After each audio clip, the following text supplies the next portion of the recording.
Did he record? Yes, we're on. We're live. Welcome to week 6 of Clicker Training Mastery. I'm super delighted to be in week 6. I watched your videos. I watched Hilda's videos. I'm super excited because I see a lot of things that I can give feedback on, and I see so many things that are already going so well. I have somebody that just jumped on my lap and off my lap. That's the cat.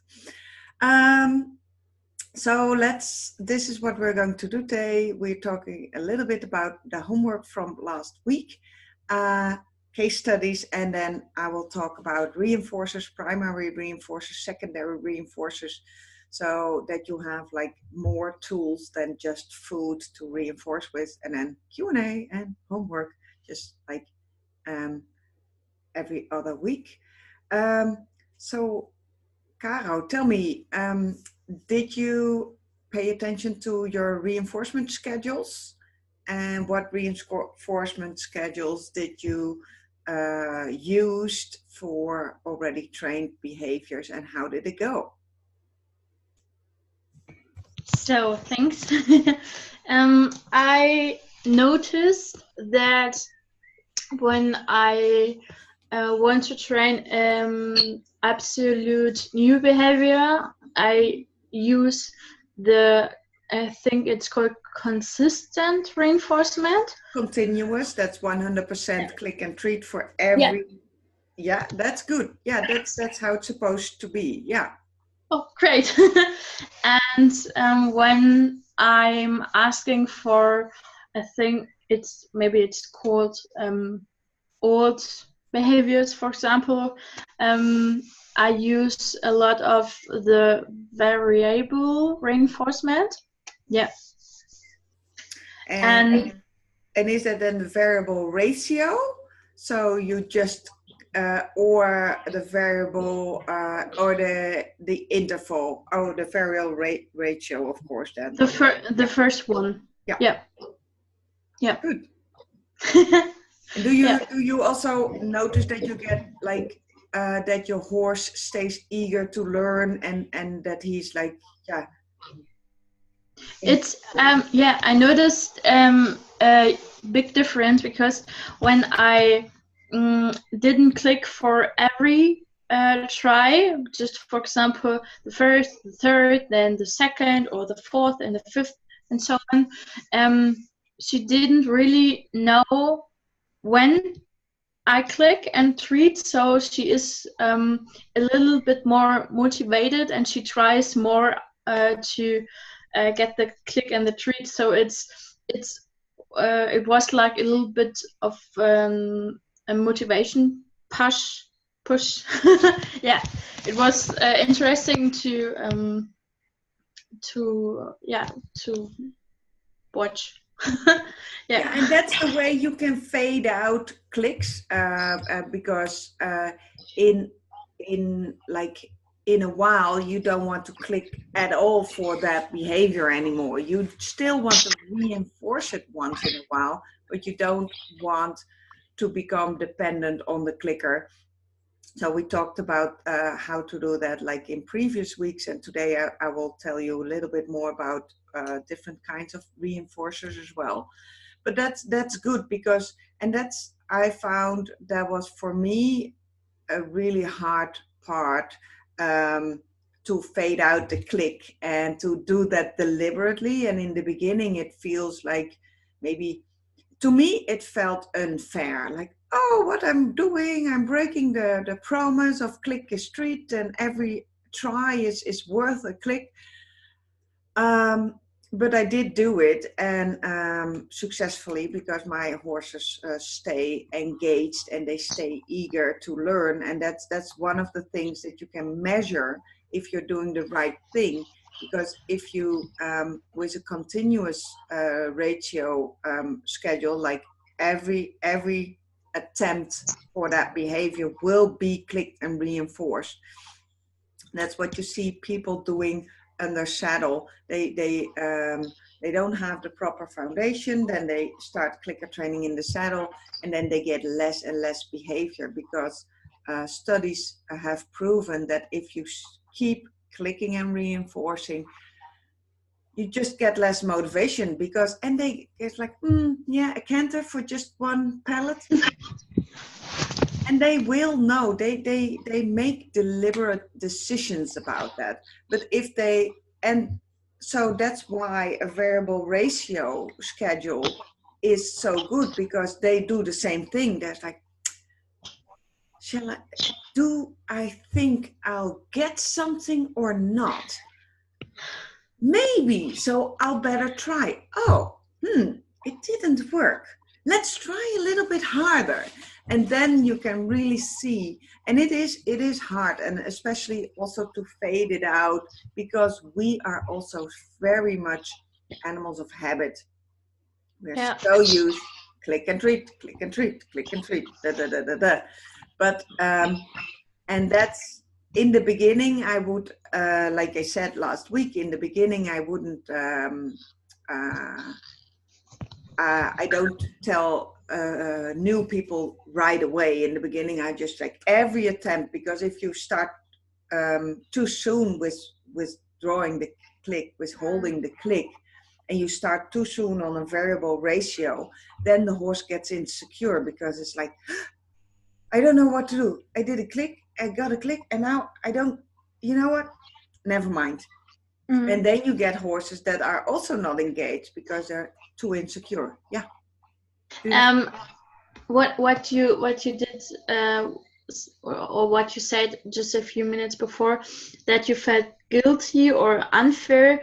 It was the first and the second day I had to struggle with my thoughts, because I was thinking that it is very, it felt uncomfortable for me personally, because I don't really know when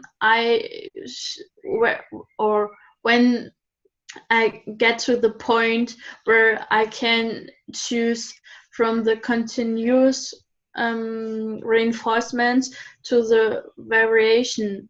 And I don't know really where the point is, and how I can decide that we can go on, and that the behavior is good enough that I can fade out the click. So it's a little bit tricky to get from phase 3 or 4 to the next one.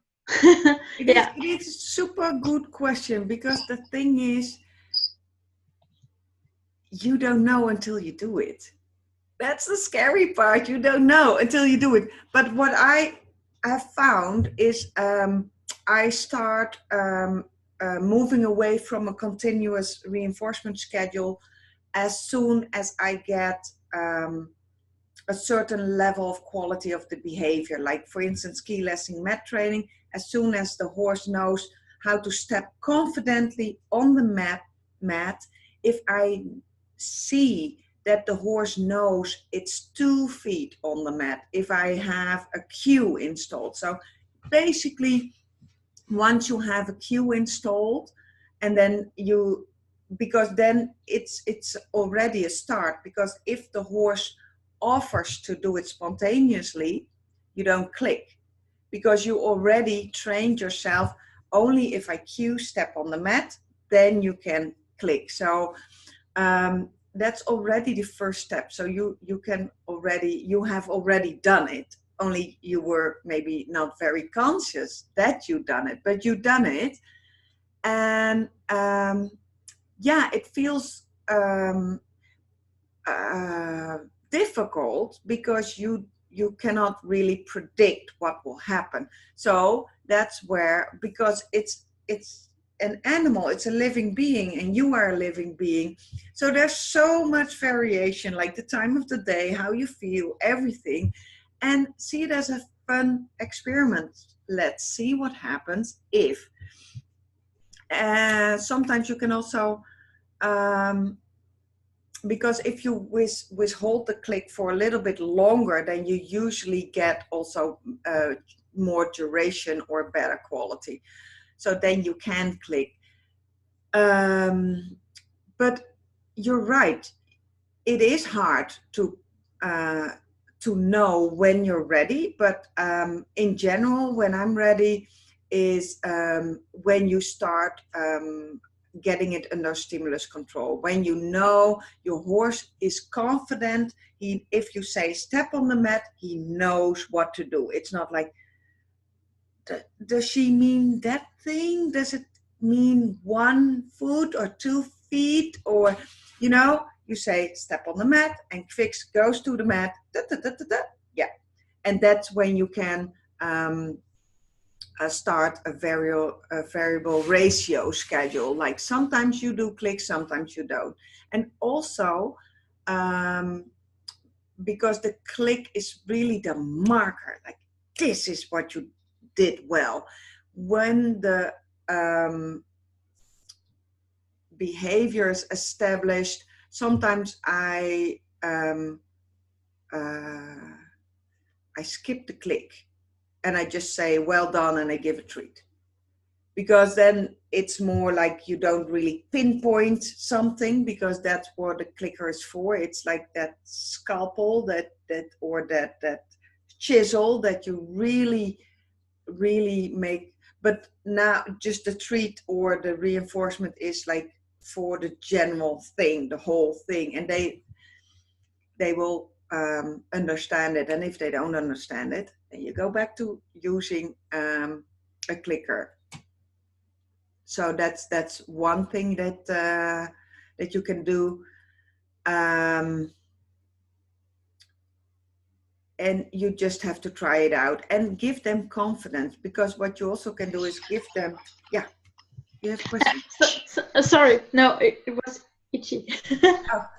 Sorry. So what you also can do, what can help, is if you have like a behavior, and then make sure that you have a mat or target stationary target nearby, that instead of clicking, that you say, okay, and now go to the mat, and there you get your click and reinforcement, just to make it easier for yourself to remember yourself. And like, okay, not all the behavior is click and reinforced anymore, but it's still reinforced, but not by a click, but by another reinforcer. And that's where we come to the secondary reinforcers. But it's totally true. And for me, when I found out that I should click less for already trained and established behaviors, it was super difficult. And it still is, because it's kind of a pitfall to click too long, too often. And then if you realize that you get less behavior, like for at a certain point in time, I got a minimum duration of targeting. Like it was just, I said target, touch, and Kira was touch, and then she was off the target again. I'm like, if I look back, and I look back at all the videos, it was touch, stay 3 seconds, and then move away. I'm like, wow, I had that duration and I wasn't even aware of it. Like, but then you can always get back in there, because it's positive reinforcement. And sometimes if they get unmotivated, yes, you have to change your reinforcers, and maybe you have to give a few jackpots to really say, it's still worth it. But yeah, you're right. It is very difficult for us. I think, yeah, for us, because, we have habit animals too. Like, okay, I'm in the mood. Click, treat, click, treat. Oh, Yeah. I noticed, for example, when I want to pick up her feet and clean her hooves, or when I brush her, I didn't even use the clicker or tongue click. It's more like gut gemacht, and then I give her a treat. But I wasn't really aware of it, and I didn't want to do that. But I noticed that when I have to use both hands for cleaning and holding the feet, for example, that I didn't think about using the tongue click when I want or when I ask for an established behavior, but I'm looking for getting it more into my mind when I use the tongue click, for example, or not. But I think maybe it could be difficult or dangerous with other horses, which doesn't really know the difference between a tongue click, the clicker, and getting a reinforcement without a primary, without a secondary reinforcer. So it's You mean like you said, without a click, without a marker? yeah. Well, that is true, and that's why I don't recommend hand feeding like general people think I do. Mm. I never just give a treat off of my hand. Never. Yeah. I Yeah. always ask the horse something to do. So they always have to earn. So, and that's also a mistake that people, they see you do something and they just copy what they are seeing without copying the whole process that preceded that particular event, because they have no idea, and because they don't know about markers, they don't even hear that I did a tongue click, because if they don't know what to pay attention to, but my horse did, and that's the most important, they just think, oh, she's feeding Kira treats like that. I'm like, no, I was grooming her, and she gave me patience, and she stood still the whole time while I was grooming her, and that deserves or a tongue click or a treat or well done treat. And Kira knows, because she is like deliberately offering patience, that they don't see that. That's a different story. But yeah, and that's also in the beginning. So if you are becoming an instructor, in the beginning, I am also very strict, like only feed after a click. But now you notice that I do feed without clicks, but it's still to reinforce behavior. It's still deliberate action from my side. And it also depends on the horse. Some horses don't get it, and most do. So if you become aware, and you are already very aware because you made videos, you watched your own videos, you make training plans, you make shaping plans, you know what you're doing, and you also are very, very aware of what you're getting back from your horse, from clicks. You see, like, okay, this behavior increased, this behavior got better quality, this behavior got longer duration, that behavior, I'm getting less and less. So that also, but in the beginning, yeah, for beginners, it's only feeding after a click and never without a click, and always with stretched arm. And when you evolve, you can move away from that. But I think it's super important to have those skills drilled into you in the beginning, because then you know, okay, with Fix, I can stand more closely to her head when I'm clicking and reinforcing. But for a new horse, you have to remember, no, the food is always coming to you, and all those rules just for safety. And once you've installed that, then you can play with it. And so it's not very strict. But that's because you learned the concept. The concept is safety first. The concept is the horse needs to understand what he's getting reinforced for. Yeah, absolutely. I think, and thank you. I think that the basics are very important, and that you have to know the rules of the game so you can play with it, because without knowing the rules, it can be very dangerous and difficult. And as you said, safety first. Yeah, absolutely. It's very, very important. Yeah. And it's about the concepts, like, and the concept is, you always have to provide your learner clarity. That's the first, like that's super important. So they know, and then they choose, like then the horse chooses, like, is it worth it to do it or isn't it? And because we are aware of what we're doing, and especially in this course, because you did the ultimate horse training formula like 3 times, so the foundation is super solid. Then you can move on because you know what to do with another horse, with a new horse, and if you get clients, you know where you need to start them. So yeah. More questions about reinforcement schedules? So Hilde, if you are watching this, please let me know what reinforcement schedules you tried, how it went, what were your what your experience? Was it hard or easy, or because this is very important, because if you know how to use a variable ratio schedule, reward schedule, and if you know how to fade out clicks, that's so powerful. Because the other thing, oh, and that's something that helped me.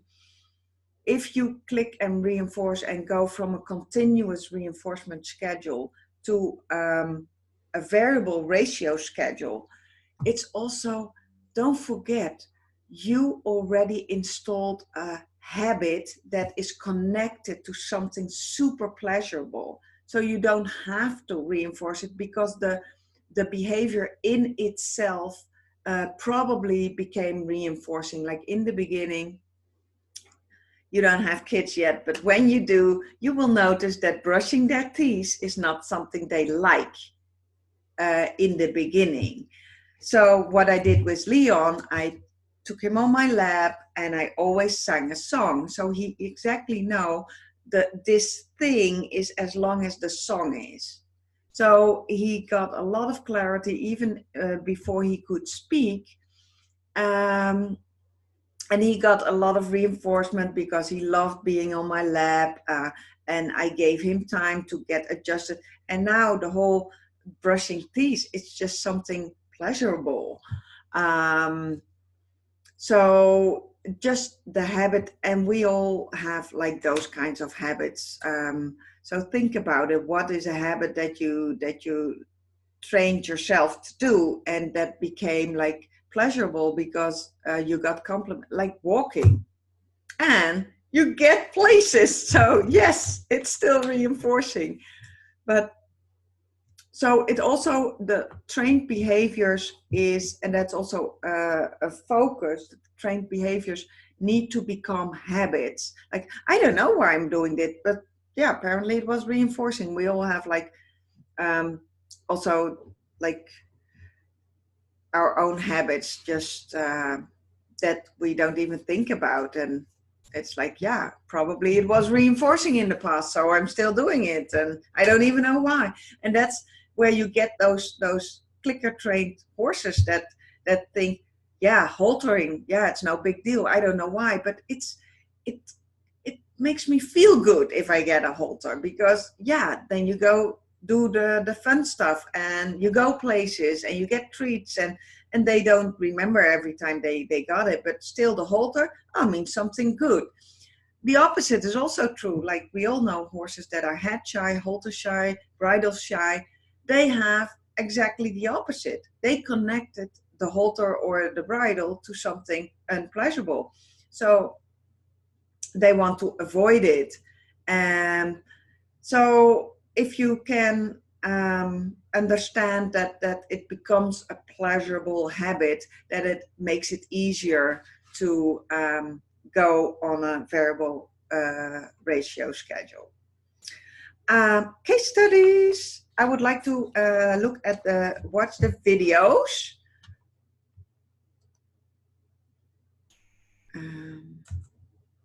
Because I found 7 hours ago, yes, this one. Watch it again. I will share it. Let's click to enlarge. Share this one.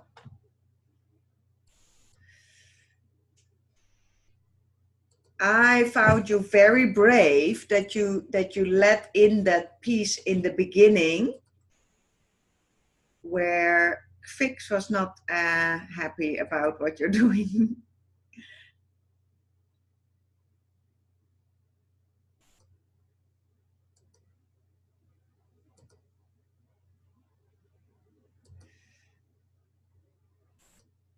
Let's skip this first thing.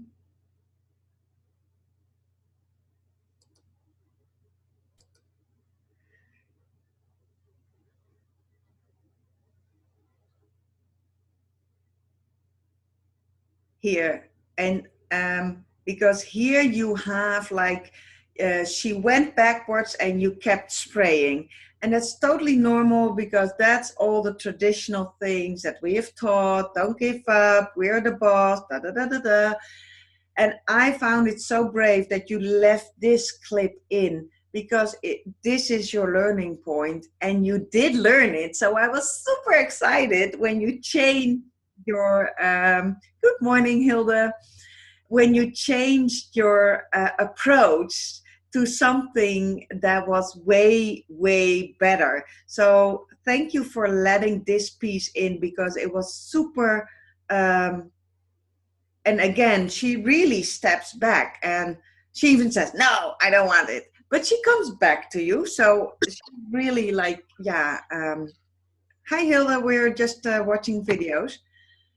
And her head is high. She's really not sure about what this is all about. So one thing that first popped in my head when I saw this is you went like a predator right straight for your goal. I need to do this, but you changed. You watched her feedback, and you did react on it. So and you are spraying in the air later on, but here she already became like suspicious, like that was really really scary for her. And I see that like the movement that she makes, like go away as far as possible from the spray bottle. So what you can do in this situation, first of all, oh, that's another thing, train in a familiar surrounding. And then I was, oh my God, you moved, you don't have that surrounding, so this makes it extra difficult. So yay you for still going on with your case study, because moving is super stressful. So it's sometimes it is not possible. You have what you have. I did really like that you trained on grass, because if she wants, she can eat. So there's a lot of things that you can do. The key lessons are there because they are your key to success. You have to remember them. So you could, for instance, take the mat and ask her to step on the mat. As long as she's on the mat, you train the spray bottle, because the mat has really, really long reinforcement history, and you don't ruin that in one session.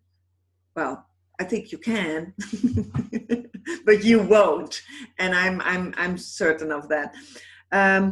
You can also alternate your spray bottle with her normal target. Then she has something. I know what to do. Oh, thank God. Oh, that's that scary thing that you just sprayed me with.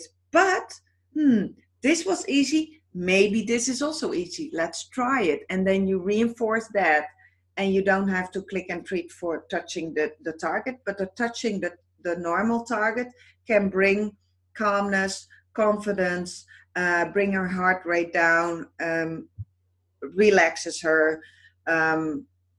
So that's two things that you can bring in this training, because otherwise you are lumping, because you are in a totally different context. So huge context shift.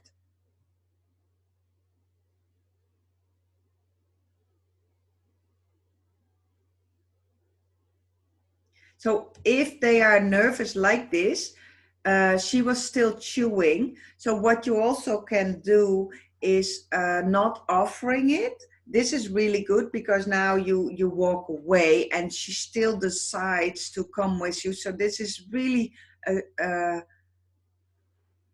telling her that she still very much trusts you. Sometimes it helps if you wait until she's done chewing, and so that she can indicate, hey, I'm ready for the next thing. Is this a spray bottle with water, or is it already the disinfectant in there? It is the disinfected, but I filled water in it because it was just a little bit of disinfection spray, and it's, I don't know, maybe 10% disinfection spray and 90% water. So both, yeah. So what you're doing here, spraying away from her, is really, really good. Other steps that you can implement in your shaping plan is standing next to her, because you need to be close to her when you need to apply it. You can also separate the spraying, the sound, with the smell. For instance, put some disinfectant on a cloth and ask her to touch that, and then touch her all over with the cloth with that particular smell, and then go back to the spray bottle, put water in it, or a similar but different spray bottle with water. And also then you can start at like a part of her body that's less intimate, because her chest, she couldn't see what was happening because her eyes are here and you were there spraying. And imagine if somebody came to you when you were just in your bikini and sprayed you like on your body. You would like to spray like, okay, first my hand or something.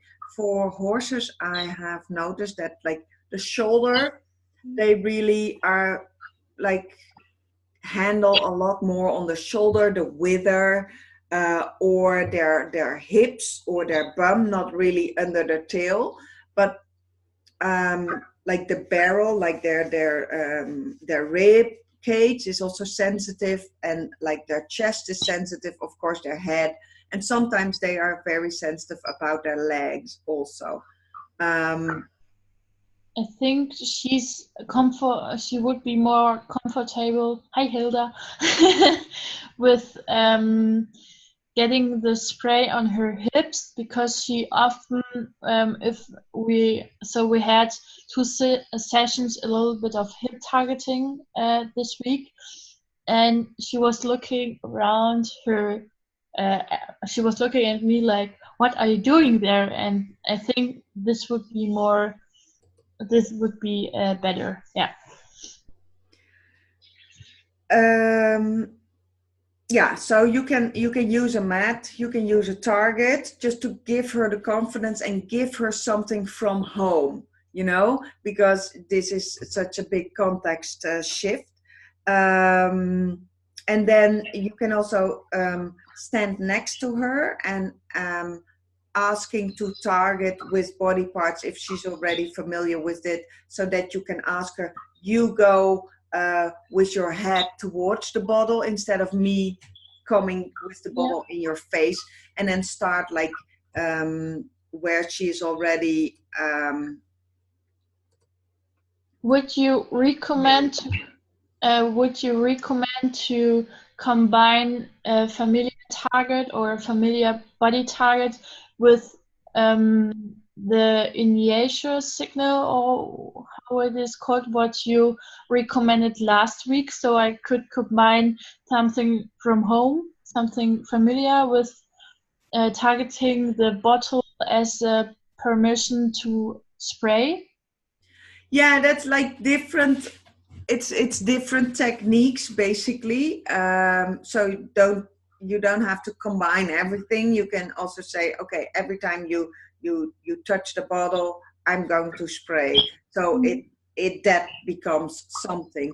But in the beginning of this video, when you see that a horse is really worried about something, then you can also say, you know what, I'll bring in something familiar. Touch your favorite target, touch the bottle. If you touch the bottle, you can go back to your favorite target. So play with it. And the concept is like, make it clear what your horse have to do. Take in account her emotions, so you can don't get her over threshold.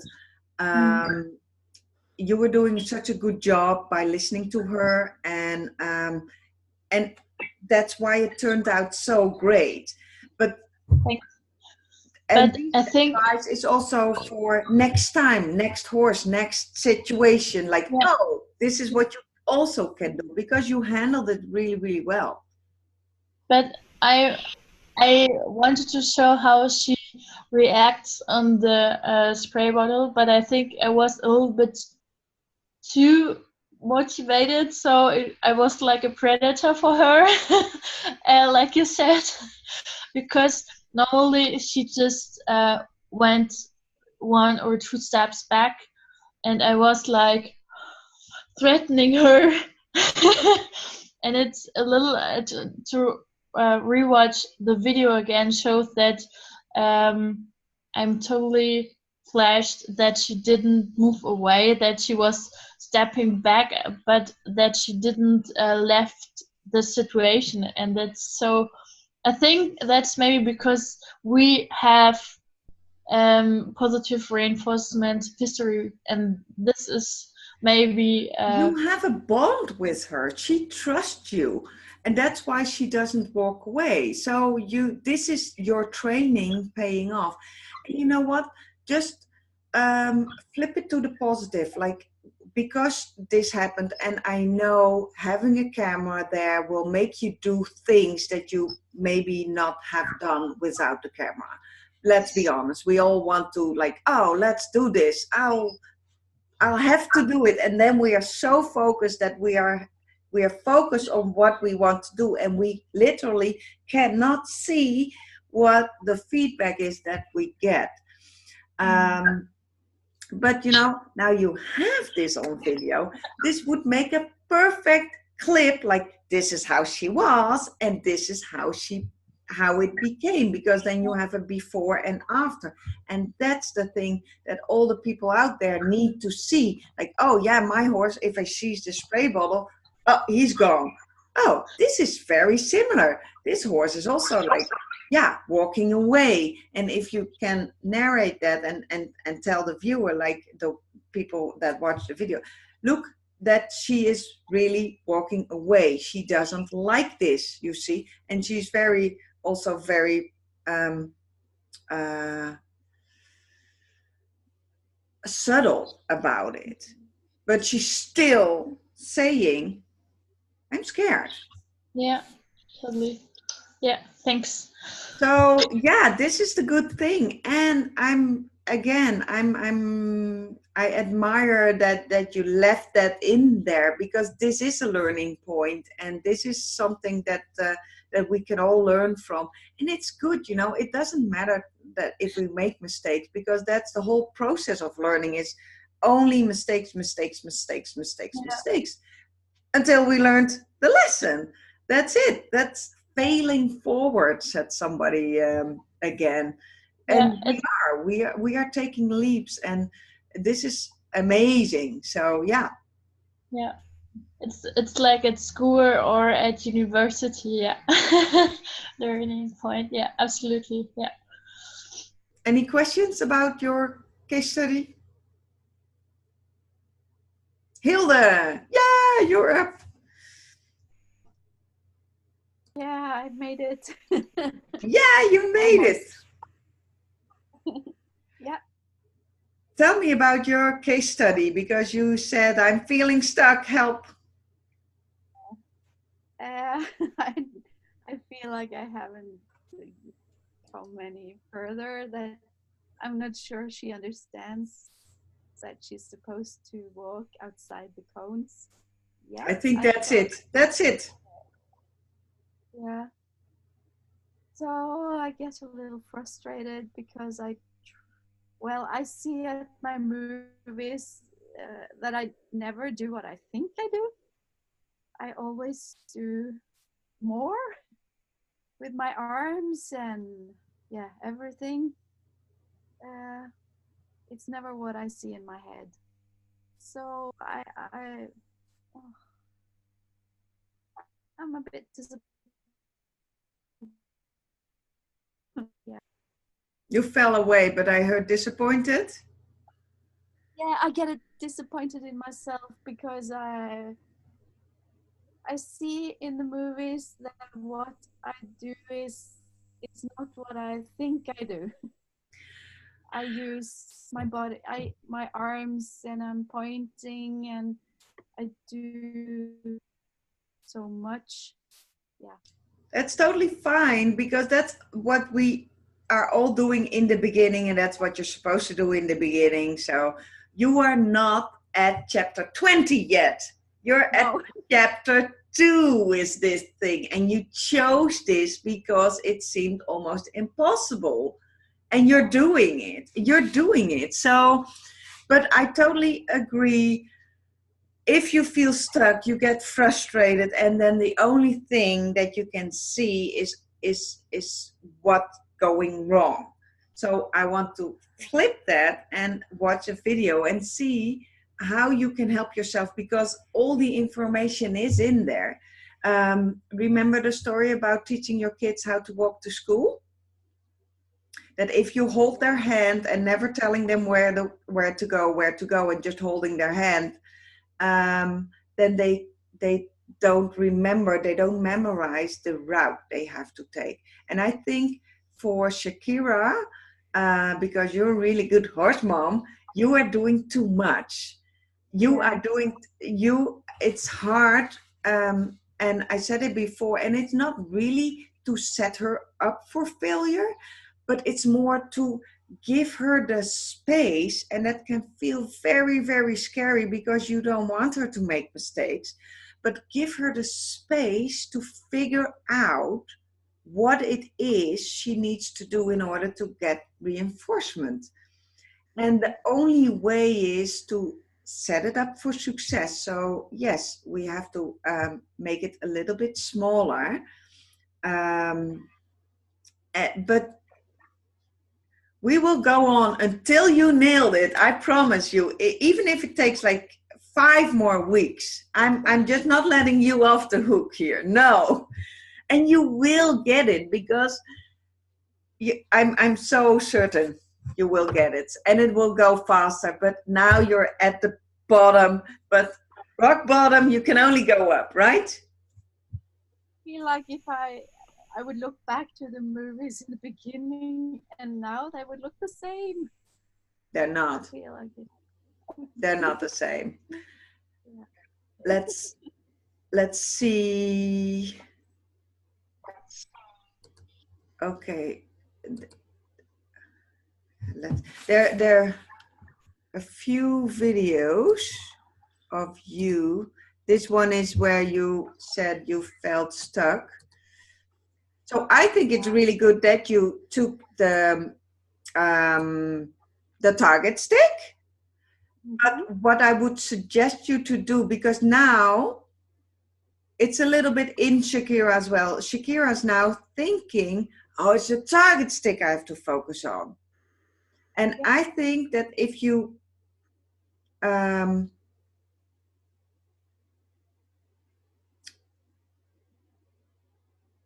she's not focusing on the cones at all.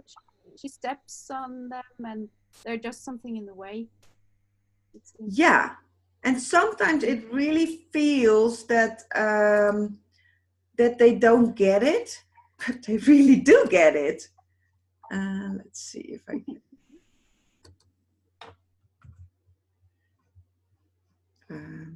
So they sometimes they really do get it. There's another. Oh, this is the button tool. My laptop is really slow, and there's already the next video, and I'm having this full screen video that I can't make smaller. Yeah, now it's going. Okay. Just a moment.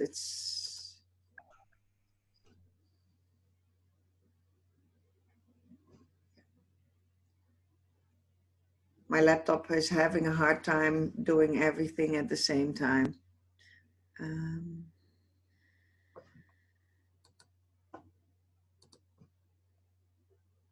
Let's see which video I meant.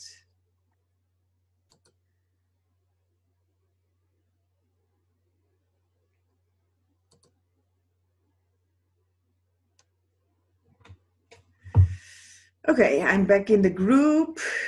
I'll just share my screen so you can see what I'm looking for. This was that video.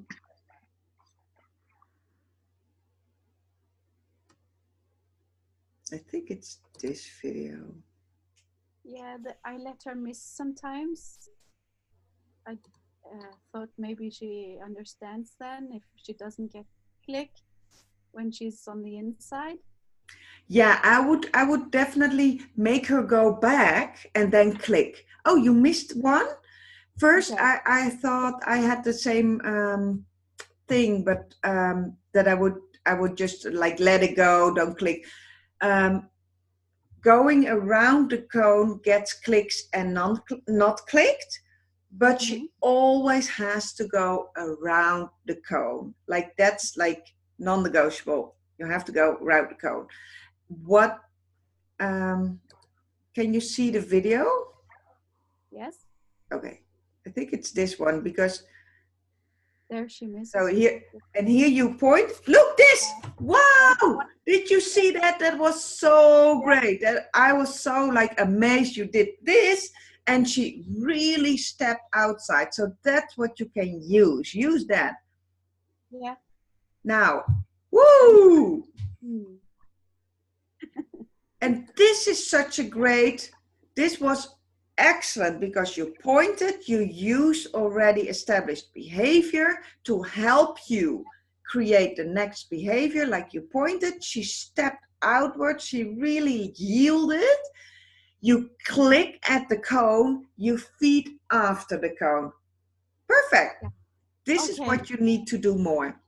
Yeah, then I'll just have to practice a little bit because I have taught her to move her shoulder. But I think I have to train it alone again for some time just to make it stronger. Because I'm looking up that video that I showed earlier.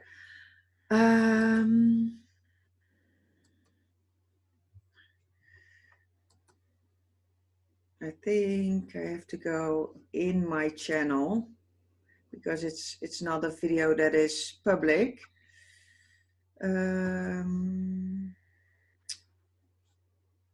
do I do that again? I just want to take the chance for a minute to tell you, Hilda, that I'm totally impressed that you're so focusing on the process and just going, and it's really interesting to watch your videos, because it's a really difficult, or it would be a very difficult behavior for me in quicks, because I'm not alone. I'm not really able to walk a circle on my own, so it would be very difficult for me to teach my horse to go in a circle. So it's very impressive, so please keep going. It's really cool to watch it.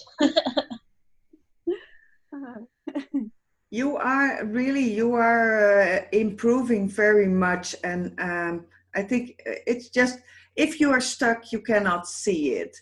But this part of that video was so amazing. And if you just like, oh, you missed the cone, let's turn you around, click for getting around that cone, and then maybe click again, then you have one empty click and click again for the next cone. And maybe you have to put the cones a little bit closer together at first.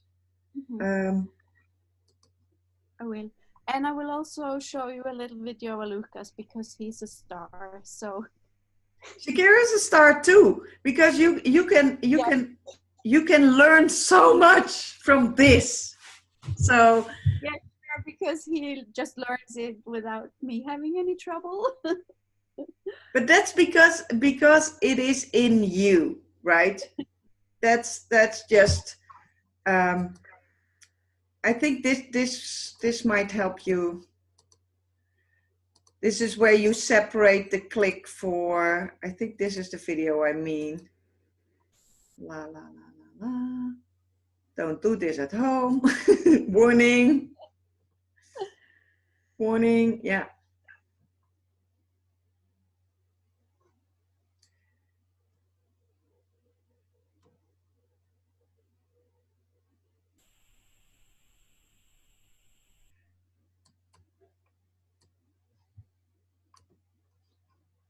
So this is how I started Kira to touch a cone and then come back. So not walk around the cone, but just start with one cone. And that's maybe you can also practice with just like, you know what, just touch the cone, come back, touch the cone, come back. Okay, now I want you to go to the cone and then walk around it. And do that just with one cone. Okay. I started with one cone, but I thought the turn got so small, and then I thought maybe it's just better to have another cone to go to when I'm done with the first one. Yeah, that can also be, that's a good reasoning. Well, the thing that happens here is that that you click, that's the thing. Yeah, now I remember. If you do this exercise, and it's more, I'll just stop sharing because I'm getting distracted. It's more about teaching her to go without you, sending her forward. That because that's a really important part of your case study. You need your horse to leave you. Because otherwise you will be running around the circle as hard as she's doing. You take the inner corner, but still that's not, I think that's not your vision, right? Oh, let's go lunging, run, run, run, run, run. You want to stay there relaxed and your horse has to do the work. That's the purpose, right? So a tiny step, and the first step is send your horse away. And you can practice this in so many ways. You can stand here and send Shakira to the mat over there. You already did that in touching the targeting, sending her towards a target. So the moment she leaves you, click and reinforce. And it's a separate session. Yeah. And then she can turn to get the treat. I don't run up to her. Yeah, you can run up to her because that's after the click. Because what you're basically teaching her is the concept of it's totally safe to go on your own and to go where I point you. Either that's a mat or around the cone. It's that concept that she has to learn, because that's the idea that will help you send her in a circle with you doing nothing, just standing there and giving pointers, like go that coin around that one, around that. Going around the cone, she already knows. I think she understands that. I think it's the concept of doing it by herself. And using the target was an excellent idea to teach her to go around the cone. So very well, super solution. But I think the point is that she is not used to go by herself. I think that's where you get stuck. Yep. Do you think that is it, or do you think it's something different? No, I think that may be it because yeah, I can see it. She will go to the mat, but she will take her time and she will turn around and aren't you coming? And then she goes to the mat and well, I'm here. Come now. Like, yeah, I think she needs more practice in leaving and going alone. And you can also take 2 mats and then send her from mat to mat. And then as soon as she walks, you, yay, yay, yay, I'm praising, praising, praising. And then if she keeps moving, then you click and you feed on the mat. And you do a little, you can put the mats in a line so you don't have the turns. And then as soon as she moves a little bit quicker, then you just run to the next mat, like here it is, because first she has to move to the mat herself. She has to think, I don't want to go there. Oh, the quicker I move there, the bigger my reward gets. And so be prepared to give her a few handfuls if necessary. And then if she did that, if she has a little trot, even if it's just 1 step up, click, treat, jackpot, sorry, this was your chance. Maybe after the break or tomorrow you will, and leave it there as soon as she, and then it's like, oh, I can trick Hilda.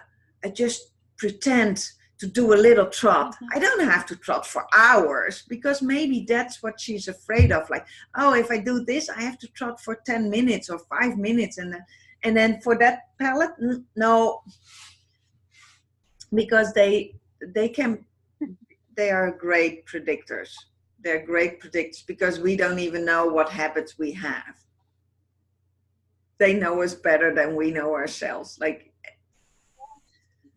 she does, really. She reads me so well. And I'm not even close to her skills. But you know what? Kira is also a really more of a whoa horse than a go horse. Like yesterday, I was seeing like my barn manager, she has a thoroughbred, she was lunging her, and I'm like, wow, so much speed, so much energy. I'm like, oh, I was like a little bit like, I want that too. But I'm like, no, I chose a horse that's really, really reliable. And the more whoa horses are really good for beginners, and also for people that are not like bouncy, like getting a little bit older maybe. I like a horse that just wants to stand still. But then but I was surprised that I thought it was impossible for Kira to offer trot. And in the beginning I was where you were, like trying to tease her and entice her with targets and move faster, and I move faster, you move faster, until I was like, hey, you are training me to run and you're doing a good job. That's because it's a more whoa horse. It's like, yeah, you do it.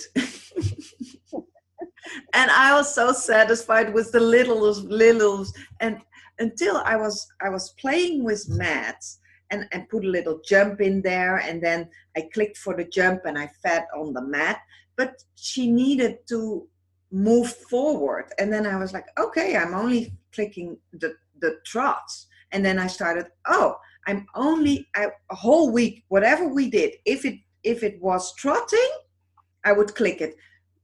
I did not reinforce anything else. Like canter, okay.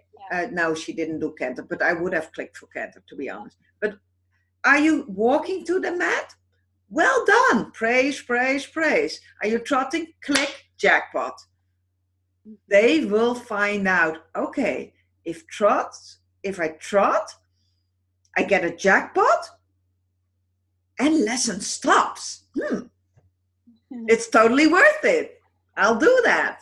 And then they start, because they're doing it themselves. They're not forced. They're not like, come, encouraged. They're like, no, it's my idea. It's my idea. And that's what you want to figure out. How can I get Shakira to train me? What does she want? Okay, like, yeah. So if you can show her, I will show some videos, share some videos in the group with, I have some mat training where you can really see, and the video that I shared, like from the clicker challenge, like where I had those 4 little, she really started, I did back chain it. So if there's like cone number 1, 2, 3, 4, first I clicked here, this was 4. So I started here, I sent her to that cone, I clicked. And I repetition, cone number 4, click treat. Then I started here. I said, okay, cone number 3, 4, click. So she knew, okay. So that's another technique that you can use. Okay, this is not the cone that's getting clicked. Number 4 is getting clicked. Okay, you know what? I'll just run to number 4. Okay, jackpot, done. Next sessions, go here, click and treat, go here, it's not reinforced. Oh yeah, run to 4 because there's my treat. And then you add something in front of it, cone number 1, and then you get this. And then once you have this, then you can expand and go to the next stage. So that's another thing. So it's all these concepts, and I cannot predict what will work best for Shakira. But there's so many possibilities that you can still try out that I use successfully. So I'm totally confident that you will be successful. So I'm not worried about this at all. Okay, thank you. I needed to hear that. Yeah, so maybe, yeah, we have to figure out what would work for Shakira. Do you think the back chaining would work for her? I think first of all, I start to do the mats and really work, make her understand it's okay to work away from me and alone. I think you're right. Yeah, that's what she needs first. And do you have the recipe? Is that for the horse treats you make? Absolutely. It's on my blog. I will put the link. Yeah, I think I'll bake her some cookies. Yeah, it's absolutely great that Hilda asked you for the cookies, because today I was on the pasture with Quicks and I had a few carrots, and I was totally surprised because she just went off and said, "No, here's crumbs." So today we couldn't train. It's not bad but carrot, she loves carrots, and now I have to find a new reinforcer like apples or cookies. I don't know.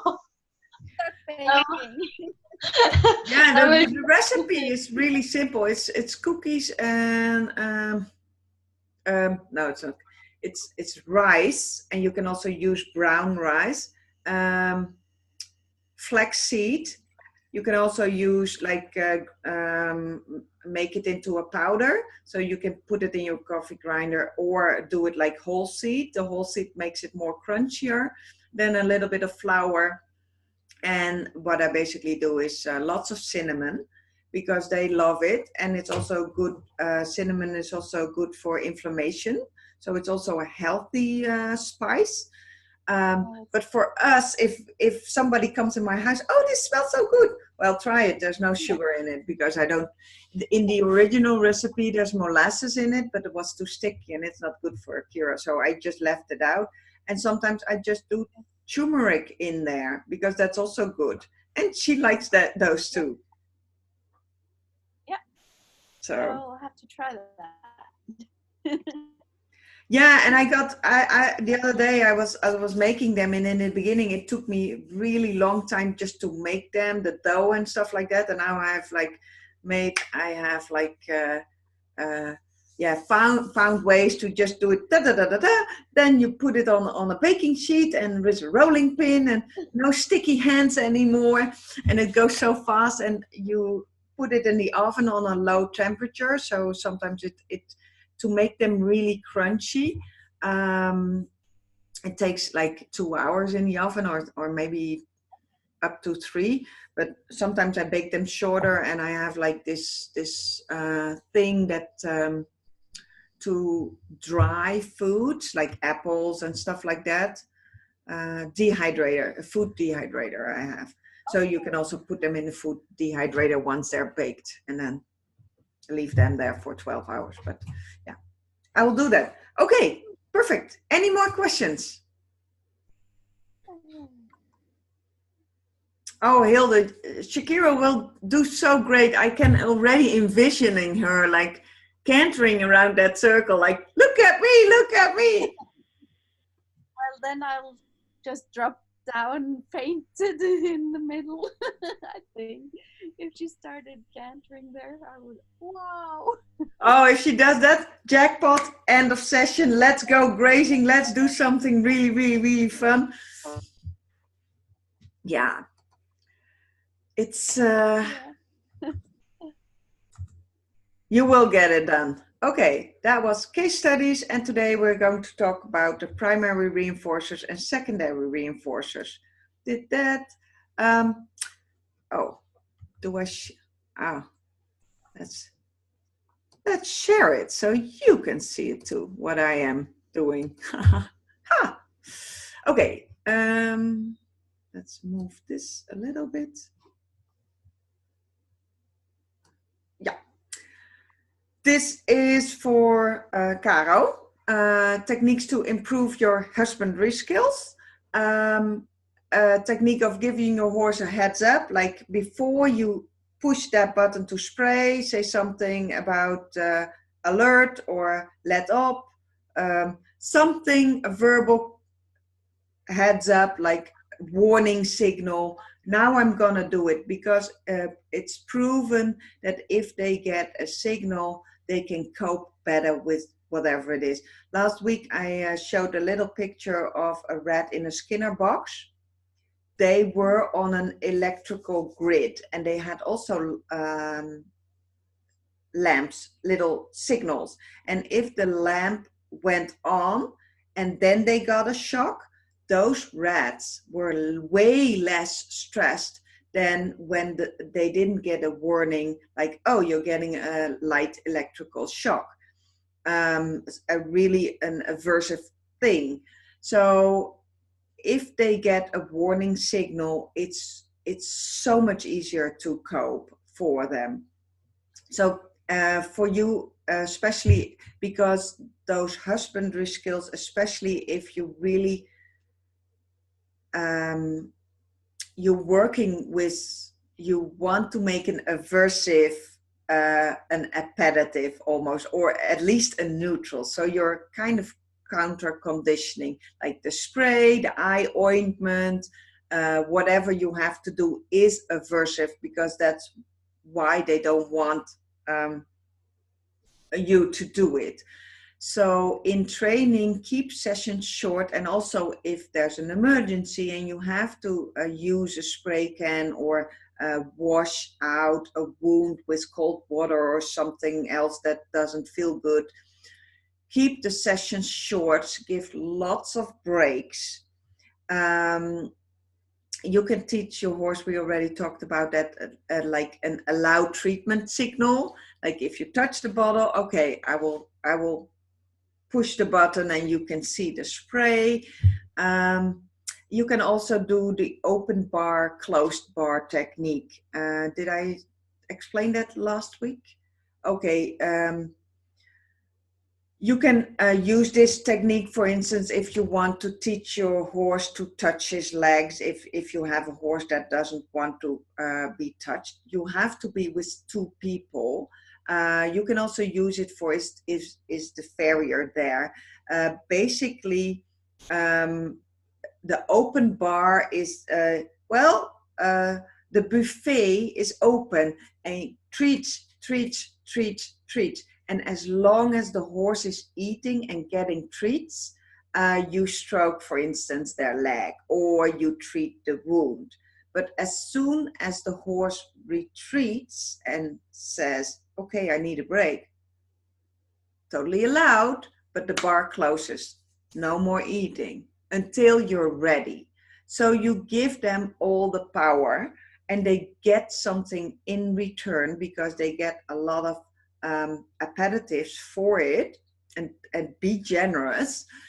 But if it gets too much, if they get over threshold and they have to retreat themselves just to calm down, okay, that's okay, but then the bar's closed. So you have somebody, for instance, staying at their head, feeding, as long as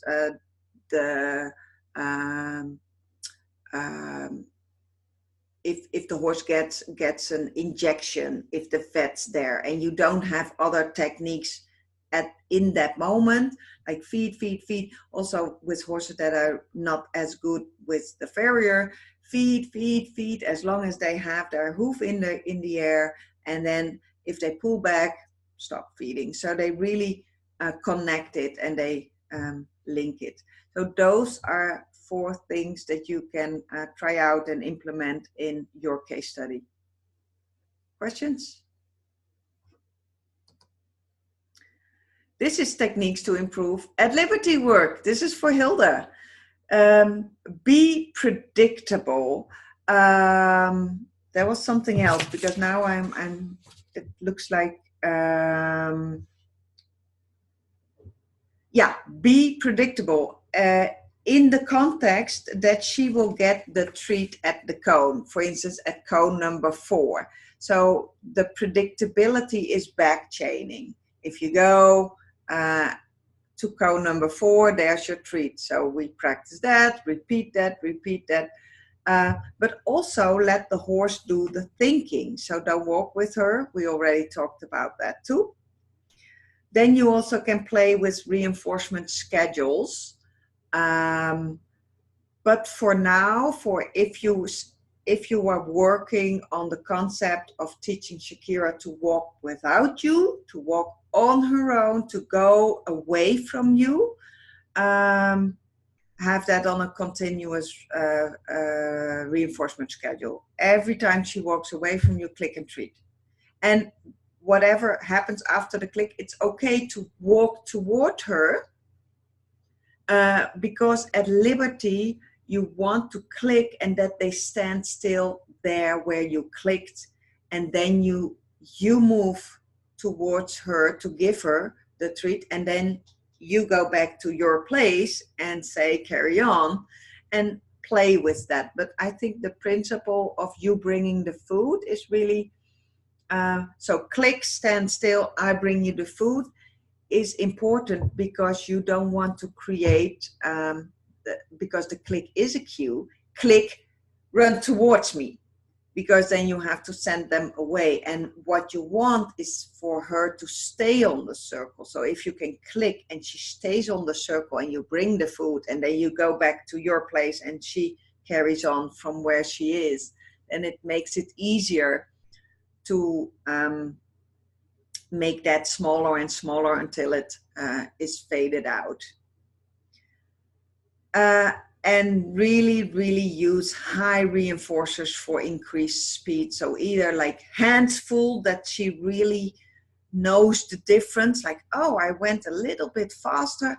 oh, I really get more. So find a way to reinforce the speed.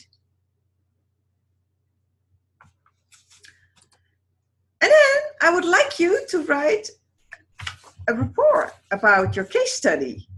I will give you a PDF or a Word document where you can just fill in all the questions. So by the end of this course, you really have like your whole story with your learning points, your goal behaviors, what happened, how you solved it, like kind of like what problems did you encounter and how you solved it. So for you, Caro, like that you sprayed and that your horse backed up, well, that was a learning point. So what did you do? So if you read it like next year, you think, oh, yeah, I forgot all about it. Yeah, that was, but yeah, I don't do that anymore. Oh, well, yay me. Yeah. Yeah, Caro. At the moment, I'm studying a lot of German, and maybe you noticed in the beginning, I do have a little problems with my English at the moment. So, would it be okay to write the 4 types, the 4 pages in German for me down, or? Do it, yeah, and then we can get it to the translator or whatever. Yeah. Okay. I Thanks. think because you know, and you can do it in Norwegian. It's Norwegian, right, Hilda? Yeah, sorry, I forgot I was muted, but I can write it in English because sometimes when I practice, I see so many English videos, I hardly even know the names in Norwegian. Sometimes I speak English to my horses. It's okay in English. It would be nice if I can read it, but like if I look at what is my purpose for you, it's the purpose is not that you deliver me 4 pages or whatever.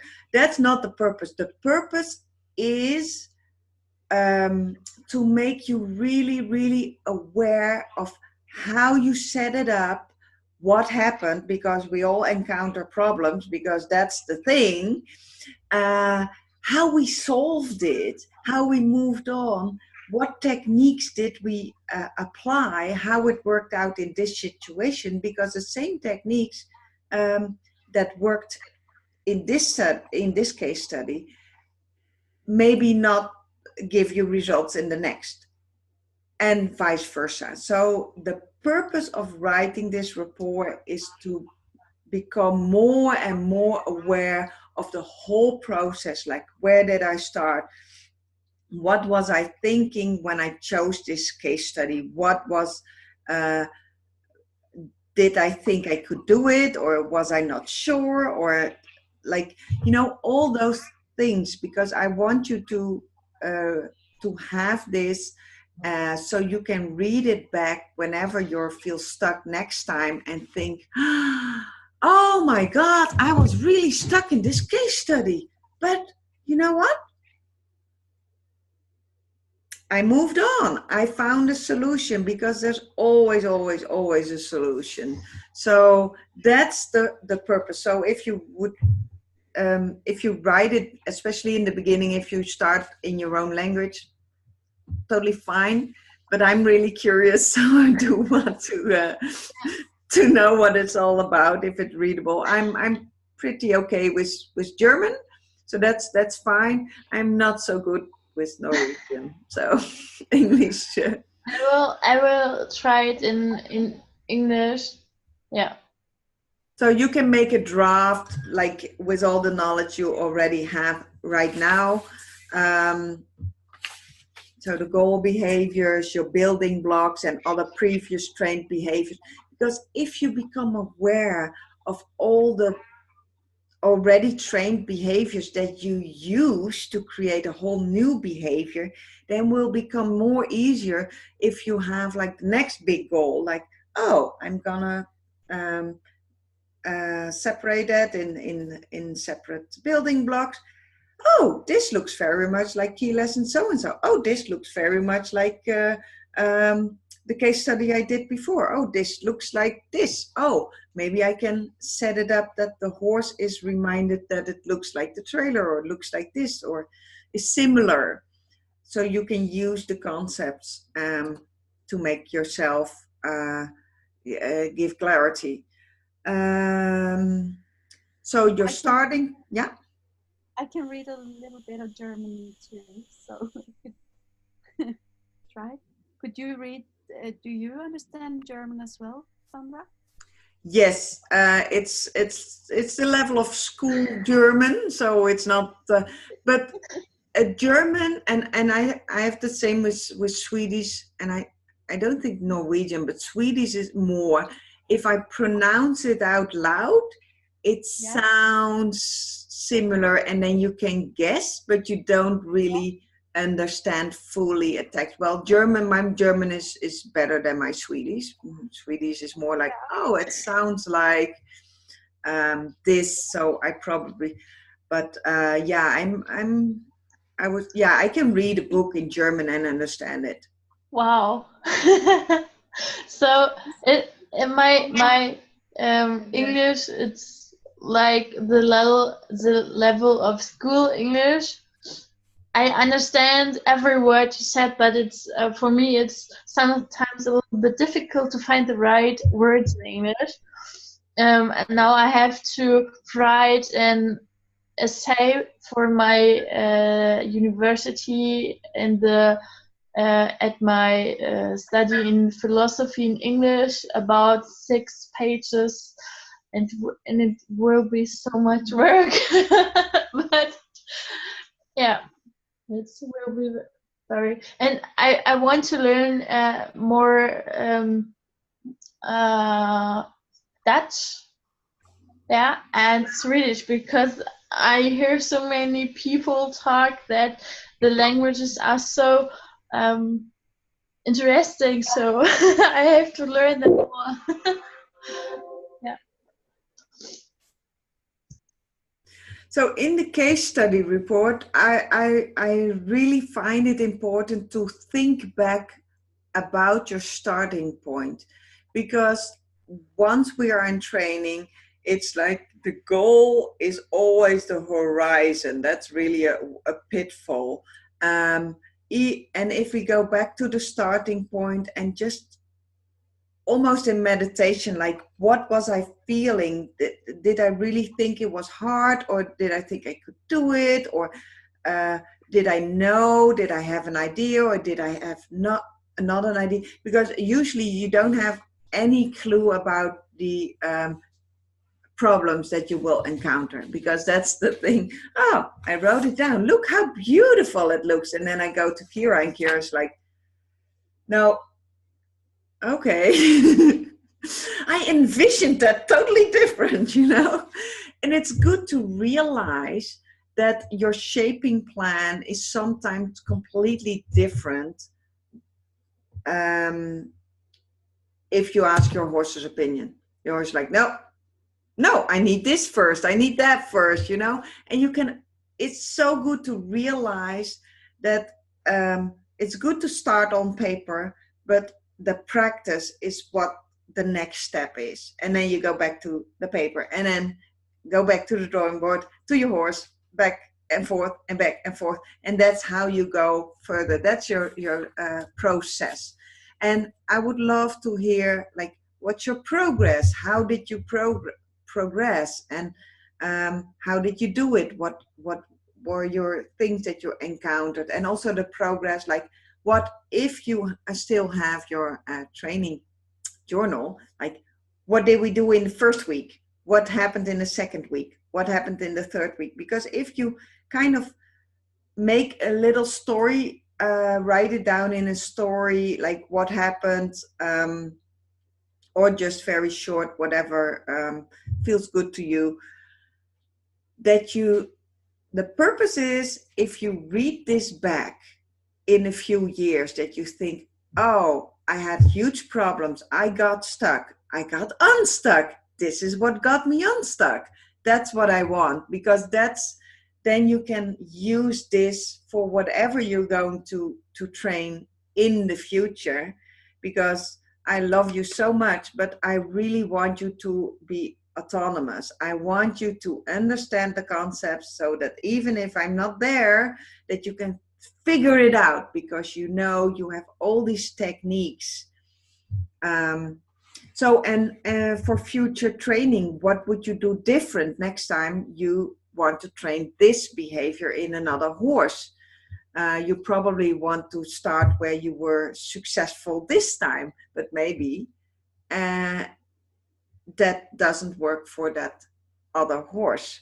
But you still have all the techniques that you tried out and failed. So maybe one of these techniques is the right one for the second horse or the third horse or the future horse.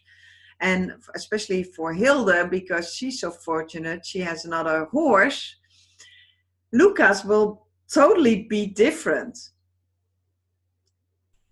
So, and that's why it's also good for me if I have this feedback, because now we're talking about the case study reports, and I think of all these techniques that I have and that I can provide, but it's super hard to sit here, write a whole course content, because I forgot about so many techniques, and now you're getting more in the case studies. I'm getting really excited because, oh yeah, we can have this technique. Oh, we can have back chaining. Oh, we can have like alternating new things with scary things, new things with familiar things, like the spray bottle with the familiar target, the spray bottle with the familiar target, and so on.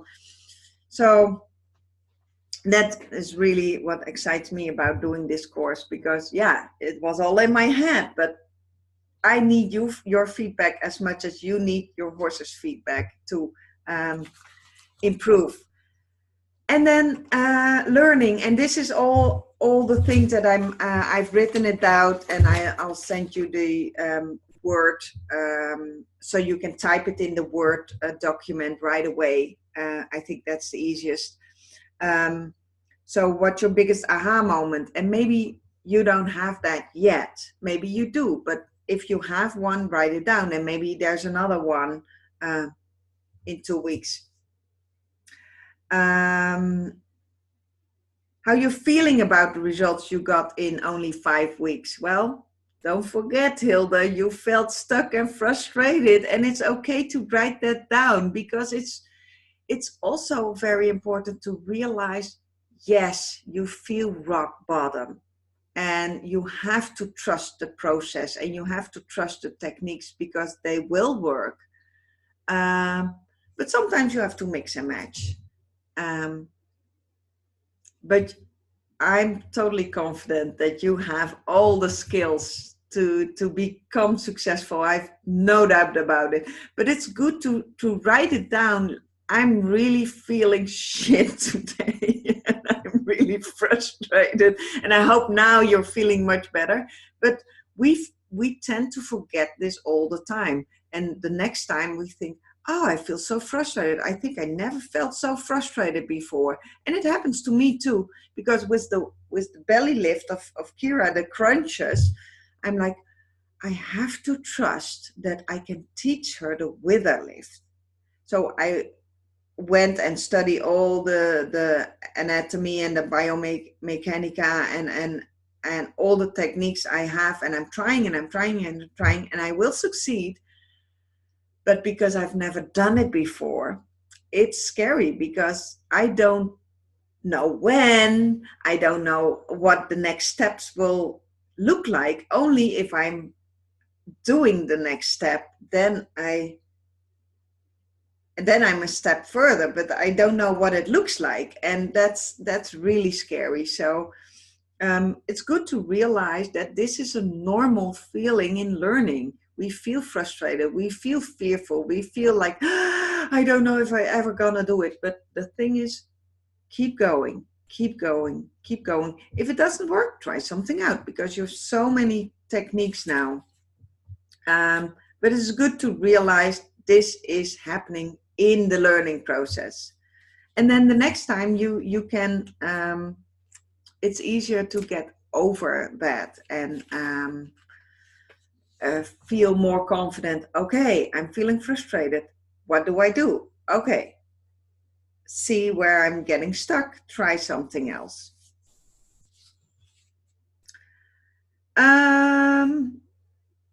So what you're feeling about the results you got in 5 weeks, and are you content with your progress? Why or why not? But it's all in the Word document that I will upload later. Reinforcing behaviors. We have primary reinforcers and secondary reinforcers. In the beginning, when I started, there was also tertiary reinforcers, like one step ahead. I'm like, yeah. Nobody ever talks about that anymore, so probably it's basically secondary reinforcer. So what is a primary reinforcer? A primary reinforcer is a reinforcer that you don't have to teach your horse to like. So a primary reinforcer is food, because they need for survival. Grass can be very much a reinforcer, especially in winter when they only have hay. Carrots, apples, dinner grain, just the thing that they already are liking. Hay cubes, grass pellets, vegetables, fruit, grass, dandelions, whatever, what they already, and you can find those primary reinforcers if you know your horse. So primary reinforcers are things your horse likes to work for. It must be pleasurable and it must have a certain value already. So those two things must be in there to be a primary reinforcer.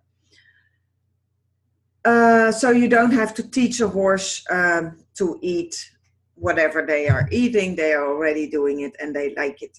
So the knowledge of natural behavior, ethology of the horse, and their natural needs are very helpful in finding primary reinforcers for your learner. So you have to know horses in general and your horse in particular. Because Kira was born in a nature reserve, she did not know what a carrot was. She did not know what an apple was. So she didn't eat those. Because in nature, they only eat what their moms are eating. They eat what the milk tastes like. If the milk tastes like grass, they eat grass. If the milk would taste like lots and lots of carrots, then the milk would taste like carrots and they would trust that taste. Kira did not. The only thing she ate was hay and special grass pellets. That's only pellets made out of grass, nothing else. The rest, like the mueslis with the grains and the nice smelling molasses, she was like, nope. So I had to teach her to eat that. So for Kira, carrots were not a primary reinforcer. It can be very frustrated if you don't know what your horse is like. So if you go back, I'm like, what do they eat in the wild? And then I just tried things, and she really liked dandelions, the leaves, the green leaves of dandelions. So I had training sessions where I just went out in the field, got a lot of dandelions, like made a little package with a string of grass, put them together. So I tried it all. So you need to know what your horse likes, and then also, the natural behaviors, because they like wither scratches, and studies have proven that wither scratches they like way more than the neck petting. So so you need to know about natural behavior and the behavior of your horse in particularly, to know what primary reinforcers are. And the natural behavior they like are the behaviors that also trigger certain emotional systems. I will upload the TED Talk of, I'll make a note, of Jaak Pansep. Did you hear about him? Okay. Yeah, yes, this he's talking about the seven primary emotions. They are seeking, care, lust, play, rage, fear, and then you have panic / grief. So if you know this, and it applies to animals too, the ones that are pleasurable are seeking. So seeking is like really looking forward, that the Christmas feeling, you know, like that, you know, you're getting a present, that feeling that you're looking forward to, that's a pleasurable feeling. We That's a feeling hopefully our horses have if they see us coming, like, "Ah, I'm gonna get training, oh, I'm looking forward." That's the emotion you want to get in their brain. The other one you can use, and those are primary reinforcers, of course, if you can evoke those feelings in your horse by whatever you're doing. Care, the emotions of care, and it's all written in capital, means that you feel comfortable. And the care is, for instance, that you can use what the horses are doing, allo grooming it's called, when they scratch each other's withers. So that's why they like that, because they do that and it gives them comfort, it gives them a good feeling. Then you have lust. That's, well, I don't have to explain that one. But in training, especially if you work with stallions, I don't know. And in mares, I find it really hard to read if they have lust. So I don't know yet what to do with that. Don't know how to recognize it. So I skip that for now in my training. And of course, play. And I find in general that in my experience, stallions and geldings are doing way more play than mares. The play behaviors mares have look very different from the geldings. They can play with each other and nip each other and run after each other's, and mares are, yeah, you don't do that, I'll stand here and eating. So a lot of things that involves play for mares is about seeking food, providing for the family. That's my personal experience. Not that none of the mares don't play at all with balls or whatever, but in general, I found it's easier to take play into your training sessions with geldings. It's way easier.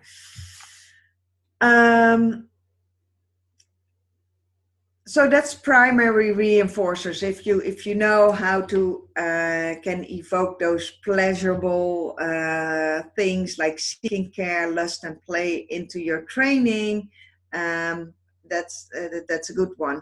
Then you have secondary reinforcers, and those are usually non-food. I do have. Well, I had to teach Kira how to enjoy a carrot, and then it became a primary reinforcer for her, because it was like, yeah, I'm eating and it feels good. So the secondary reinforcer are learned reinforcers, like clicks or standing on a mat or touching a target stick. For example, if you play video games, I don't know, but I like to play video games. I was a hardcore gamer before I became a mom. And then you always have like this little music or a sound or ding dong, ka-ching, next level, yay. And if you think about it, that particularly sound doesn't mean anything in the beginning, until you know, oh, a new level opened. Oh, I got points. Oh, I got something else. And even the points are fictionary, especially if they're on a video game, because you can't touch them. It's the feeling that they give you that makes them valuable. So you feel like a winner, and that makes it reinforcing. And that's for our horses, it's the click. Ah, the click, I did something well. Something nice is coming. Ah, great. So in theory, you can use empty clicks. That's a click without a primary reinforcer. I am playing with it. I'm not really a fan of empty clicks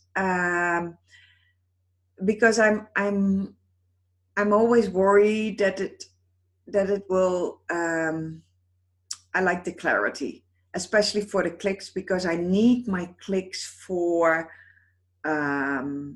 new behaviors. But what I do is I have a verbal marker. And my verbal marker, I really trained that good treat. And even in the beginning, when I became more deliberately about secondary reinforcers, good click treat. Good click treat. Oh, good means a click is coming. If she's saying that, a click is coming, and then a treat is coming. And then I left out the click. So it became good treat, good treat. And then I started delivering empty goods without a primary reinforcer. And I used that as a keep going signal. Like if Kira was trotting, I said, good, click, treat. And then I started to doing good, click, treat. Or good, treat. So she knew something was coming, but she had to keep going. So I also used that to provide clarity. But empty clicks, because the click is also a cue for the next behavior, which is usually table manners. So, but I do experiment with it because I'm curious about what it can bring me. Shauna Karash said that they use it in SeaWorld with the mammals, the sea mammals, very much, that they give empty clicks. I can see the advantage, but I also see that you have to be very experienced to not frustrate your horse too much with empty clicks. So I do empty other markers, but almost never empty clicks. So, but I just want you to know, because you're now in the advanced level, I want you to know it's there. Some people are pros and can use them without causing frustration. And then it is clarity. Oh, click. Oh, I did something well. Let's go on with it. So clicks is secondary reinforcers, other trained behaviors like mat training. And you can also use the Premack principle. Have you ever heard of the Premack principle? I just want to go back in. The Premack principle states that preferred behaviors or behaviors with a higher level of intrinsic reinforcement can be used as rewards or reinforcement for less preferred behaviors. So if you want your child to do his homework, then you can reward him or reinforce him with going to the playground. So if you use preferred behaviors, you can teach a new behavior with that even. So for Kira, one of the high level of intrinsic reinforcement behavior, a behavior that she likes really, really much in itself, is a Spanish walk, because it's like something that it makes them feel good because of the movement, like powerful, and they are powerful. So if I would like to teach Kira a new behavior, I can use the asking Spanish walk as a reinforcer without clicking and treating, because the Spanish walk would be the reinforcer. So how do you train secondary reinforcers? You have to pair them with primary reinforcers. So the click, we all did it already. Click, treat. Lesson 1 of table manners. Click, treat, pair it so the horse knows, oh, something good is coming. So that's how you have trained your secondary reinforcers. And how can you measure the value? If the behavior increases and your horse will be eager to perform again, then it was a good reinforcer. And if not, then it wasn't a reinforcer. And it's simple, but that's really it. So if I ask Kira to do something new and I ask her to do Spanish walk and she doesn't perform better at the new behavior, then I know, it was not a reinforcer. So go back to clicks and treats because I know that will work. And so your click can also be a cue, of course, for your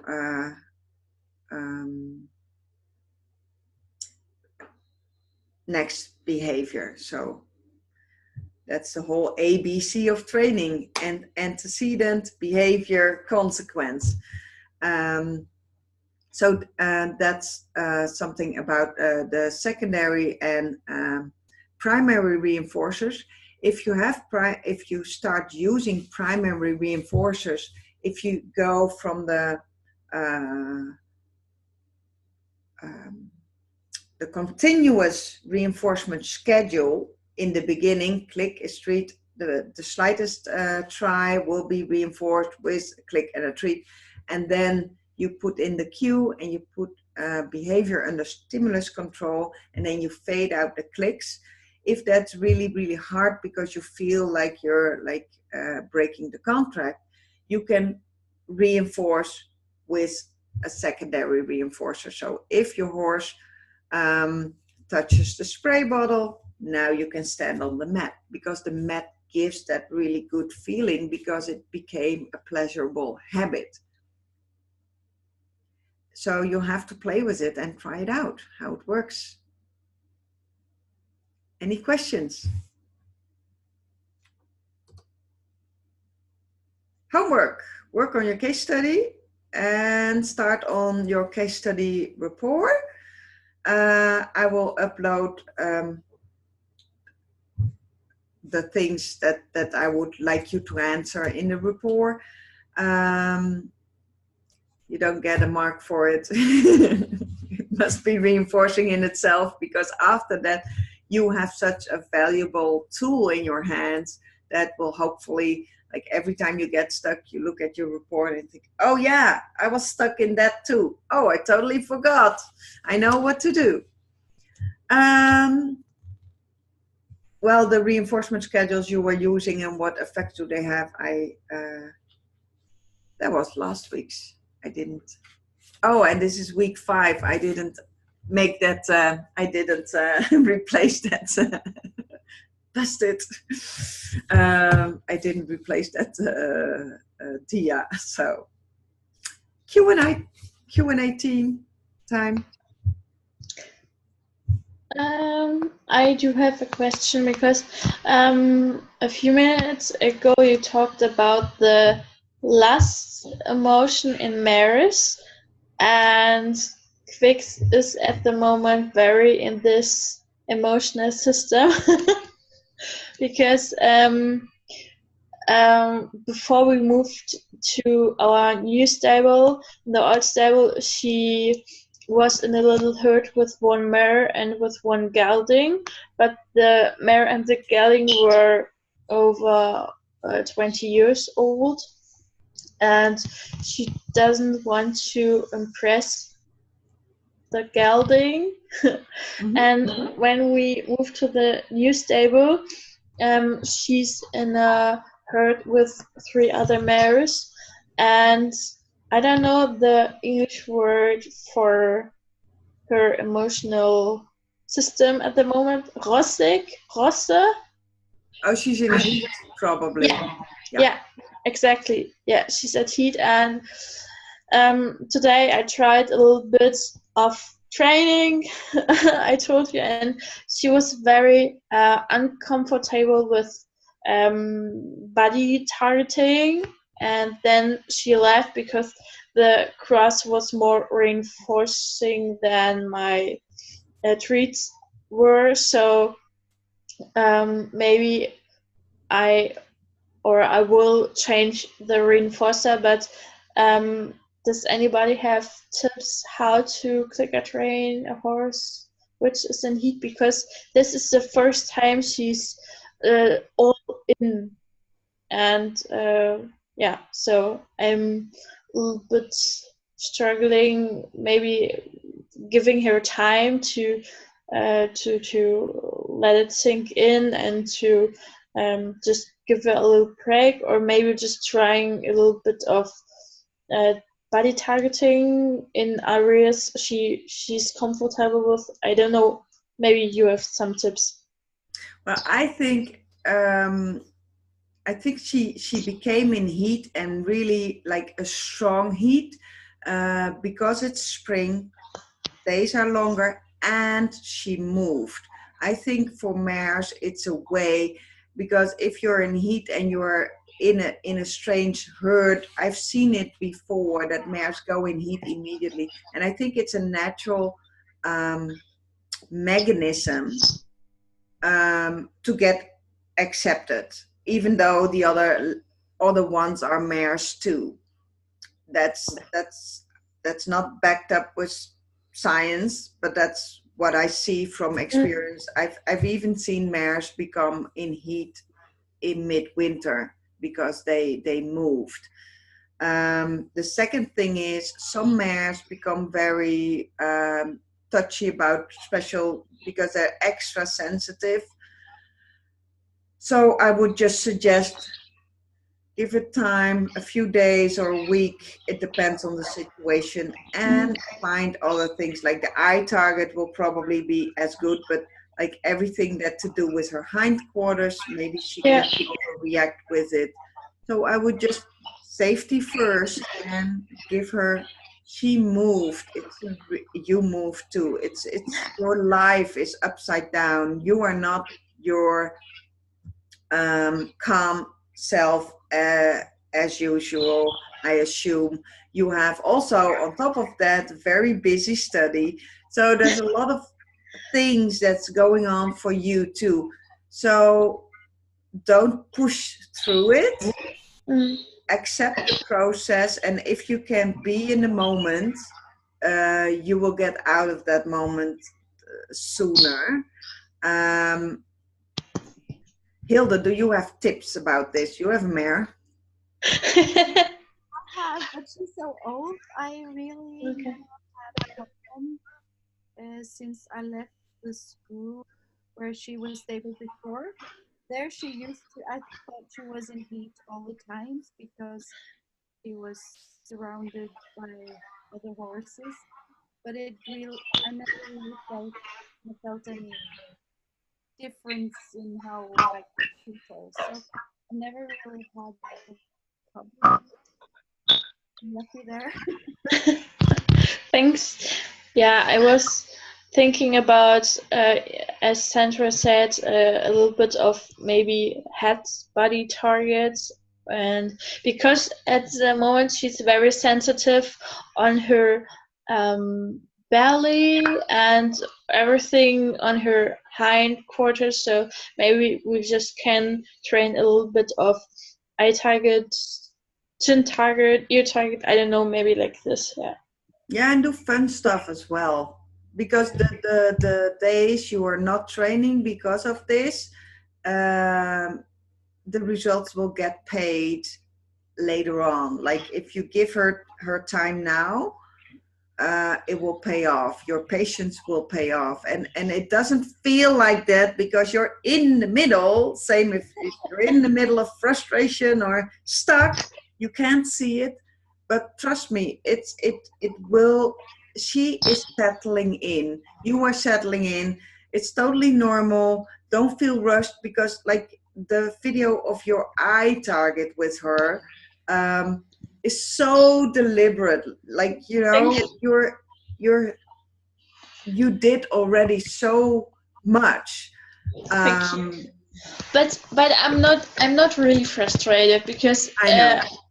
Because it's okay, it's totally fine because we just had moved 2 weeks ago, and it's not a long time, and she's doing so well because on last Sunday they got all together on a very big pasture, and she was running like a foal, and she was barking and playing, and I'm so happy for her because she's feeling so happy in this herd, and I just want to be here so happy and yeah, relaxed and yeah. So And I think this will be like I mute myself. Go ahead, Hilda. I think you have to think, what does she want now? And if that is just some time without being touched, then you give her that time.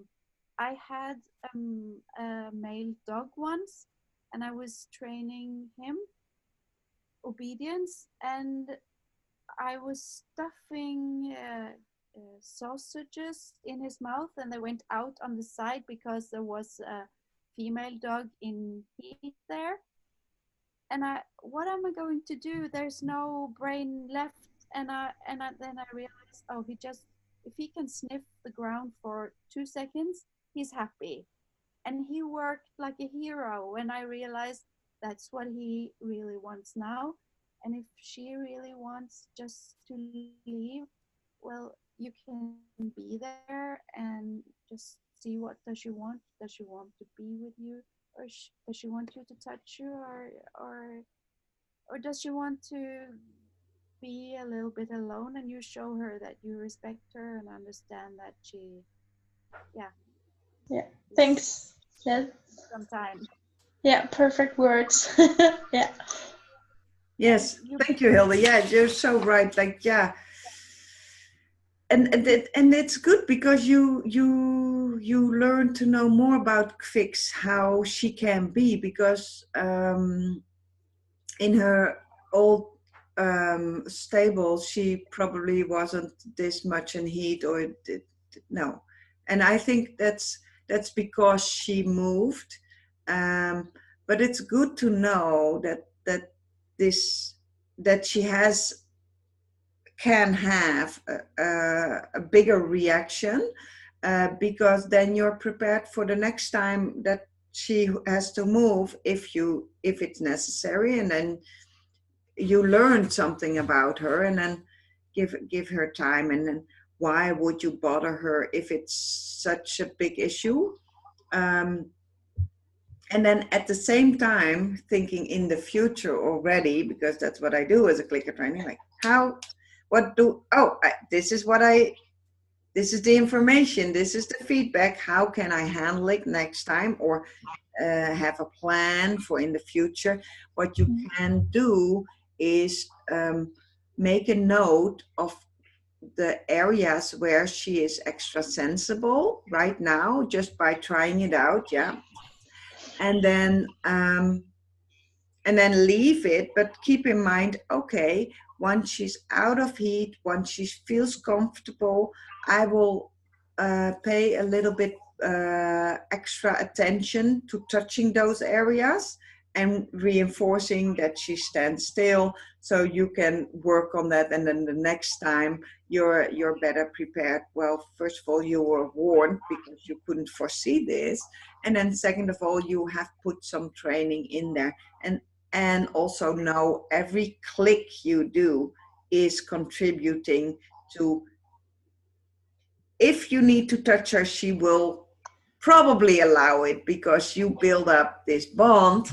But if you don't have to, I wouldn't do it. But I would say, okay, note to self, she doesn't like to be touched there. So let's start training that, if she is in a better position to accept it. And that will be probably in next week or in 2 weeks. Yeah. Thanks. Yeah, this sounds very, very good, and I think it's totally fair to give her time and respect. Yeah, absolutely. Thank you both. Yeah, and yeah, what Hilde says is it's so we are as horse people, we are trained so much. No, if we want to touch the horse needs to allow it. And what Hilde says is so true. Like, why give her time and respect what she's telling you? And I think that that will increase the bond, improve your bond even more. Like, oh, I can trust my person. And what Hilde says, once your horse is settled in, you don't have that anymore, unless something is physically off with a mare, that they stay really like in those exaggerated states of lust. But yeah, more questions? Thank you for being here. I will upload the recording. I will place a link to the TED Talk of Jaak Pansek. I really like that one, and it's a video, so it's easy to listen to when you're in the car or whatever, milking stalls or doing other things. And I will share some of the videos of the mat training I did with Kira, so you have like more visual ideas for Shakira. And then I'll say, see you next week. Yeah, looking forward to next week. Yeah, me too. I'm looking forward to every week. And me too. Yeah. Okay. And I really enjoy your videos, but if they're like on Tuesday in the group, I don't really have much time to see them. But and keep tagging me. So yeah. Thank you. Bye. Bye.